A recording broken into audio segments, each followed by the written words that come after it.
வணக்க மக்களே, நான் உங்கள் கோடங்கி. டிடிவி தினகரன் நேற்று இரவிலிருந்து போட்ட குண்டு வெடிச்சுக்கிட்டே இருக்கு. தொடர்ச்சியாக பல ட்விஸ்ட் அண்ட் டேனோட போயிட்டு இருக்கு.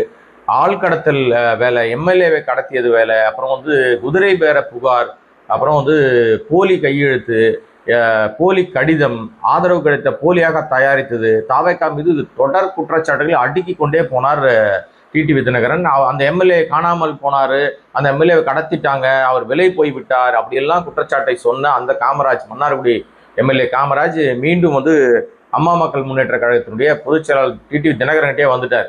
அவரை வைத்துக்கொண்டே ஒரு செய்தியாளர் சந்திப்பை நடத்தி இருக்கிறார். அந்த செய்தியாளர் சந்திப்பில் அவர் சொன்ன சாராம்சங்கள் தான் ரொம்ப பரபரப்பான உச்சகட்டத்தை நோக்கி ஏறி அடித்திருக்கிறார். நம்ம டிடிவி தினகரன் இறங்கி அடித்திருக்கிறார். டிடிவி தினகரன் எப்படி வேணா நீங்க வச்சுக்கலாம். என்ன விஷயம் அப்படின்னு சொன்னா, அவர் கேட்கிற சில கேள்விகள் ஏன் அதை பண்ணக்கூடாது அப்படின்னு நமக்கு தோணுது. ஏன்னா இப்ப தாவேகா சார்பில் கவர்னர்கிட்ட ஒப்படைக்கப்பட்ட கடிதம் ஒரு பெரிய லிஸ்ட் அவங்க கொடுத்துருக்காங்க. அனெக்ஸ் BCDEF இப்படி ஒரு கடிதத்தை அவர்கள் கொடுத்திருக்கிறார்கள். நான் கடந்த வீடியோவில் சொன்ன மாதிரி அந்த BCDEF இந்த அனெக்ஸ்ல ஒரு கட்சியை குறித்து அவர்கள் பேசியிருக்கிறார். அதுல அம்மா மக்கள் முன்னேற்ற கழகம், அம்மா இந்த கட்சியினுடைய பொதுச் செயலாளர் டிடிவி தினகரன். அந்த கட்சியில வெற்றி பெற்ற ஒரே ஒரு எம்எல்ஏ மன்னார்குடி காமராஜ். அவர் கடிதம் கொடுத்ததாக ஒரு முதலே கொடுத்துட்டாங்க, அவர் ஆதரவு அளிச்சிட்டாருன்னு. அது இல்லை, அது போலி ஏமாத்து வேலை, அது போலி கடிதம் அப்படின்னு சொன்ன உடனே ஒரு வீடியோ வெளியிடுறாங்க. இந்த மாதிரி ஒரு காருக்குள்ள உட்காந்து கையெழுத்து போடுற மாதிரி. இப்போ அதுதான் பேசு பொருளா, ஆஹா பாத்தீங்களா தாவேகா தூய சக்தி அப்படின்னோட, நீ தூய சக்தியா கிடையாதுடா, நீ ஃப்ராடு சக்தி, நீ ஆட்சிக்கு வருவதற்கு மோசடி பண்ற, 420 வேலை பார்க்குற, போலி கடிதம் ரெடி பண்ற, போலி ஆதரவு கடிதத்தை கவர்னர்கிட்டே கொடுக்குற, நீ இந்த குற்றச்சாட்டு நிரூபிக்கப்பட்டால் 7 வருஷம் 3ல இருந்து 7 வருஷத்துக்கு சிறை தண்டனை இப்படிலாம் சட்டப்பிரிவு சொல்லுது. இப்போ டிடிவி இதை நான் சும்மா விட மாட்டேன்றாரு. அவன் என்ன மாமனா மச்சானா விஜய் எனக்கு, ஏன் காமராஜ் அவருக்கு ஆதரவு கொடுக்கணும்? இத்தனைக்கும் நான் கையெழுத்து மட்டும் என் கையெழுத்தே போலியா போட்டிருக்கானுங்க, இதை நான் சும்மாவே விட மாட்டேன், அதனால்தான் கவர்னர்கிட்ட புகார் கொடுத்தேன், குதிரை பேரம் நடந்து கொண்டிருக்கிறது, இதை நீங்க தடுக்கணும், இந்த ஆட்சி வருவதற்கு முன்பாகவே விஜய் செய்கிற அட்ராசிட்டியை நீங்க பாருங்க அப்படின்னு சொல்லி அவர் எடுத்து வச்சு செய்ன்னு செஞ்சுட்டாரு. இப்போ இதோட விளைவுகள் என்னவா இருக்கும்? இப்போ அவருக்கு தேவை ரெண்டு சீட், ரெண்டு சீட்டு தான் வேணும். 16 சீட் அவர் 116 இடங்களே அவர் பிடிச்சிட்டார். இப்போ அவருக்கு 2 சீட்டு கிடைச்சி 118 கிடைத்தாலும் ஆட்சியில் அவரை அமர வைப்பதற்கு கவர்னர் அழைப்பாரான்னு ஒரு கேள்வி வந்துருச்சு.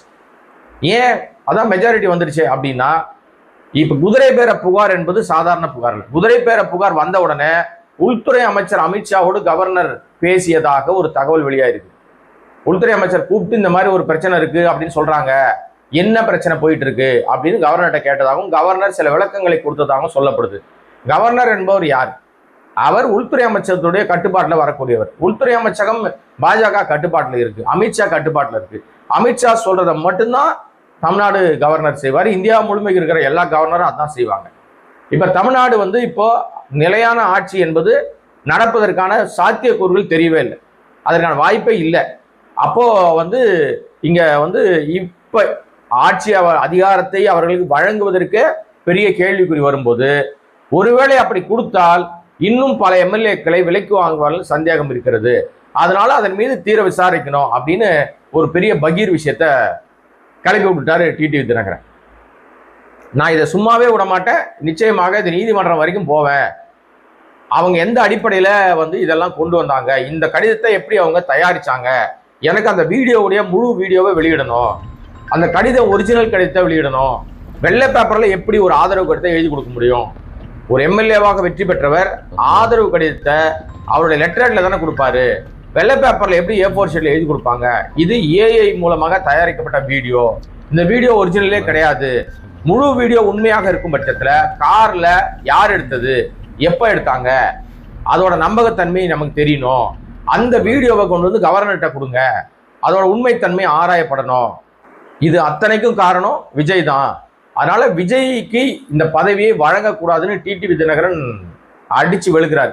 டிடிவி தினகரனுக்கு இது போன்ற அனுபவங்கள் ஏராளம். நான் முன்னாடியே சொன்ன மாதிரி அவர் இரட்டை இலை சின்னத்தை பெறுவதற்காக டெல்லியில போய் அங்க போய் தேர்தல் கமிஷன் அதிகாரிகளுக்கு லஞ்சம் கொடுக்க முயன்ற வழக்குல கிட்டத்தட்ட 2 கோடி ரூபாய் கொடுத்தாரதாக சொல்லப்பட்டு அதன் புகாரின் காரணமாக இவர் வந்து கைது செய்யப்பட்டு திகார் சிறையில் அடைக்கப்பட்டிருந்தார் டிடிவி தினகரன். இதெல்லாம் கடந்த கால வரலாறு. அப்புறம் அதிமுக ஆட்சியை பிடிக்கிறதுக்காக அதிமுக எம்எல்ஏக்கள் அனைவருமே கூவத்தூர் ரிசார்ட்ல தங்க வச்சு கூத்து கும்மாளமாக இருக்க வச்சு அதுக்கப்புறம் வந்து எடப்பாடி முதல்வராக ஆனார். இதெல்லாம் கடந்த கால வரலாம். இதற்கெல்லாம் சூத்திரதாரியா இருந்தவர் டிடிவி தினகரன். அது உங்க அப்பனுக்கு அப்பனெல்லாம் பார்த்துட்டார். இந்த மாதிரி ஆளை தூக்குறது, கடத்துறது, கையெழுத்து வாங்குறது எல்லாம் பண்றதெல்லாம் அவர் ஏற்கனவே தெரியும். அப்ப நீங்க வந்து அவர் கையெழுத்திய போலியாக போட்டிருக்கீங்கன்னு அவர் குற்றச்சாட்டை சொல்லும் போது அதோட உண்மைத்தன்மையை வெளியிட வேண்டியது விஜயனுடைய தரப்பு. இப்ப இந்த வீடியோ நிஜமாக இருக்கும் பட்சத்துல வெளியிட்ட உடனே எல்லாரும் பாத்தியா விஜய் ரொம்ப நல்லவர், தூயவர், தூய சக்தி அப்படிலாம் பேசுறாங்கல்ல. இப்ப நாமோ தினகரன் சொல்கிற அதே கருத்தை தான் வைக்கிறோம். தினகரன் மீது நமக்கு மாற்று கருத்து இருந்தாலும் தினகரன் சொல்லுகிற விஷயத்துல விஜய் நேர்மையாளராக இருந்தா உடனடியாக அந்த ஒரிஜினல் கிடைத்த வெளியிடணும். ரெண்டாவது, அந்த வீடியோ எங்கே எடுக்கப்பட்டது, யாரால் எடுக்கப்பட்டது, எதற்காக எடுக்கப்பட்டது என்பதை வெளிப்படுத்தணும். அந்த ஒரிஜினல் வீடியோவை கொண்டு வந்து உண்மை தன்மைக்கு ஆராயும்படி அந்த டெக்னிக்கல் சவுண்டு ஆட்கள்கிட்ட கொடுக்கணும், கவர்னர்கிட்ட ஒப்படைக்கணும். இதெல்லாம் விஜய் தரப்பு செஞ்சா அவங்க நேர்மையா இருக்காங்க, நியாயமா இருக்காங்க, குதிரை பேரத்தில் ஈடுபடவே இல்லை. ஆதவ் மாதிரி ஆட்கள் கோடி கோடியா பணத்தை மாமனார்கிட்ட சொத்தை வாங்கி வச்சுக்கிட்டு இந்த மாதிரி வேலை பண்ணலை அப்படின்னு நம்பலாம். இன்னும் விஜய் மீது இன்னொரு சர்ச்சை என்ன வந்திருக்குன்னா, விஜய் கான்பிடென்ஷியலா அபிஷியல் விஷயம் பேசுவதற்காக, ஆட்சி அமைக்க உரிமை கோருவதற்காக கவர்னரை பார்க்க போகிறார். அப்ப கவர்னரை பார்க்க போகும்போது கட்சியினுடைய மூத்த நிர்வாகிகள் போவாங்க, வெற்றி பெற்ற எம்எல்ஏக்கள் கூட போவாங்க, அமைச்சர்கள் ஆகலாம் நாளைக்குன்னு சொல்லக்கூடியவர் கூட போவாங்க. மற்றபடி வேறு யாருக்கும் அங்கே போவதற்கு அனுமதி இல்லை. நண்பரை கூட்டு போறேன், ஃப்ரெண்டை கூட்டு போறேன், அப்படிலாம் எந்த அனுமதியும் இல்லை. அப்படி இருக்கிற பட்சத்துல விஜய் தன்னோடு ஒருவரை அழைத்து செல்கிறார் என்றால் அது முக்கியத்துவம் வாய்ந்ததாக பார்க்கப்படுது. ஆனால் ஒருத்தர் இல்ல 2 பேரை கூட்டு போனார். அது இப்ப பேசு பொருளா மாதிரி சர்ச்சையாக உருவத்திற்கு. யார் அவர் அப்படின்னா, சமீபத்துல ஜனநாயகன் ஒரு படம் வந்து இணையத்துல லீக் ஆனதாக 500 கோடி ரூபாய் லாஸ்ன்னு உருட்டினானுங்க இல்லையா? அந்த உருட்டின 500 கோடி ரூபாய் நஷ்டத்தை சந்தித்த கேவிஎன் நிறுவனத்தினுடைய தயாரிப்பாளர் வெங்கட் நாராயணா என்பவர் விஜயோடு கவர்னரை சந்திக்க போறார். கவர்னர் பக்கத்திலே அவர் தான் நிற்கிறார். அவருக்கு பக்கத்துல வேற ஒருத்தர் போட்டோக்கு எட்டி பார்த்துட்டு நிற்கிறார். இவர் யாரானா ஆந்திராவை சேர்ந்த விஷ்ணு ரெட்டி. சமீபத்துல ஷீரடி கோயிலுக்கு போனார் இல்லையா விஜய்? அப்ப இந்த விஷ்ணு ரெட்டியோட குடும்பம் தான் விஜயோட போச்சு. இவர் ஆந்திராவில் தொழில் செய்கிறார். என்ன தொழில் பண்றாரு தெரியுமா? Granite business. தமிழ்நாட்டில் எப்படி வந்து மதுரையில மிகப்பெரிய கிரானைட் பிசினஸ் ஒரு நிறுவனம் பண்ணிக்கிட்டு இருந்துச்சோ, அந்த நிறுவனம் சசிகலாவுக்கு சொந்தமாக இருந்ததோ, அதாவது அவங்க எல்லாம் ஒண்ணுக்குள்ள ஒண்ணு சொந்தம்னா அவங்களுக்கு இல்லை, ஆனா அவங்க ரொம்ப நெருக்கமாக இருந்தாங்க. அதன் மூலமாக பல்லாயிரக்கணக்கான கோடிகள் வந்து சுரண்டப்பட்டது, பல லட்சம் கோடி சுரண்டப்பட்டதுன்னு சகாயமையே சுடுகாட்டிலே போய் படுத்து கிடந்தார். அந்த கிரானைட் ஊழலை கண்டுபிடிச்சே தருவேன், தடுக்க வந்தவரெல்லாம் கொன்னு புதைச்சிருக்காங்க இந்த இடத்துல சொல்லி சுடுகாட்டில் போய் இரவு முழுக்க காத்து கிடந்தவர் சகாயம் ஐஏஎஸ். அப்பா அவர் பவர்ல இருக்கார். கிரானைட் ஊழல் குறித்து அவர் விசாரிக்கிற அதிகாரியாக போட்டிருந்தாங்க. இதெல்லாம் கடந்த கால வரலாறு. அப்படிப்பட்ட கோடிகளை குவிக்கக்கூடிய பிசினஸ் செய்யறது கிரானைட் பிசினஸ். அந்த பிசினஸை செய்கிற ஆந்திராவை சேர்ந்த தொழிலதிபர் தான் விஷ்ணு ரெட்டி. அவரோடு அவர் மகளும் அவருடைய அவங்களோட சேர்ந்த குடும்பத்தை சேர்ந்தவங்க விஜயோட ஷீரடி போனாங்க. இப்ப அந்த நபரும் இங்க வந்து கவர்னரை பார்ப்பதற்காக தாவேகா கூட்டத்தோட வந்திருக்கார். தாவேகாவுடைய முக்கிய நிர்வாகியோட இவங்க 2 பேருக்கு என்ன வேலை?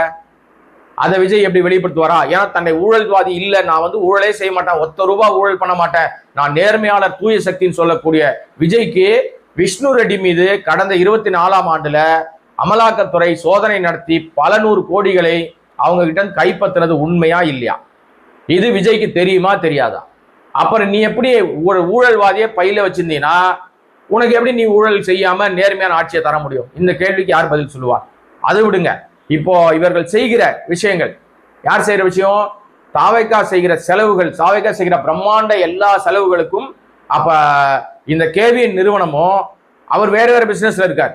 அந்த நிறுவனமும் இந்த விஷ்ணு ரெட்டியும் சேர்ந்து செலவு செய்கிறார்களா? அதனால அவர்களை கூட்டு போறாங்களா? இன்னொன்னு சொல்றாங்க, கர்நாடகாவில் கேவிஎன் நிறுவனத்துக்கும் பாஜகவை சேர்ந்தவர்கள் நல்ல நெருக்கம் இருக்கிறது. அப்ப பாஜகவை சேர்ந்தவர்களோட நெருக்கம் இருக்கிற அந்த நபரோடு விஜய்க்கு என்ன வேலை? பாஜகவை தான் நீங்க வந்து கொள்கை எதிரின்னு சொல்றீங்கல்ல, கொள்கை எதிரியோடு நீ எப்படிப்பா கை கோப்ப? அப்ப விஜய் தொடர்ந்து தவறு மேல் தவறு செய்து கொண்டே இருக்கிறார். அதுதான் அவருடைய ஆட்சியை பிடிக்க முடியாமல் போகிற காரணம். இன்னும் பல விஷயங்கள் இருக்கிறது பேசுவதற்கு.